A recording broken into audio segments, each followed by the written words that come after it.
আপনি যদি ইউটিউবে একেবারে বিগিনার হন, অর্থাৎ আপনি জাস্ট চ্যানেল শুরু করবেন বা শুরু করেছেন, অথবা আপনারা যারা চ্যানেল নিয়ে মিড স্টেজে আছেন কিন্তু চ্যানেল গ্রো অথবা আর্নিং নিয়ে এখনও স্ট্রাগল করছেন, তাদের জন্য আমার এই ছোট্ট এক্সপিরিয়েন্স থেকে আপনাদের সাথে টিপস অ্যান্ড ট্রিক্সগুলো নেক্সট ভিডিওগুলোতে শেয়ার করব।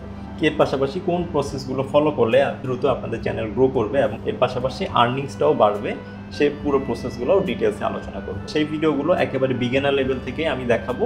অর্থাৎ চ্যানেল ওপেন করলেই প্রথম যে টেনশনটা আমাদের মধ্যে থাকে যে 1000 সাবস্ক্রাইবার অ্যান্ড 4000 ওয়াচ আওয়ার, অথবা যারা শর্ট নিয়ে কাজ করছেন অর্থাৎ 10 million within just 90 days. So এই যে রিকোয়ারমেন্টটা, এটা কিভাবে আপনি খুব দ্রুত ওভারকাম করতে পারেন সেই প্রসেসটা আমি দেখিয়ে দিব, এবং মনিটাইজেশন কমপ্লিট হওয়ার পর কীভাবে আপনার চ্যানেলকে আরও দ্রুত গ্রো করবেন, এর পাশাপাশি ইউটিউব থেকে আর্নিংসটাও কীভাবে দ্রুত বাড়িয়ে নেবেন সেই পুরো প্রসেসগুলো আমি ইন ফিউচার ভিডিওগুলোতে দেখাবো। হোপফুলি আপনারা সেই পুরো ভিডিও সিরিজটাতে সঙ্গে থাকবেন এবং আপনাদের মূল্যবান ফিডব্যাক আপনারা কমেন্ট সেকশনে এবং আমার যে পার্সোনাল কন্ট্যাক্ট ইনফরমেশনগুলো আছে সেগুলোর মাধ্যমে আমাকে জানাবেন।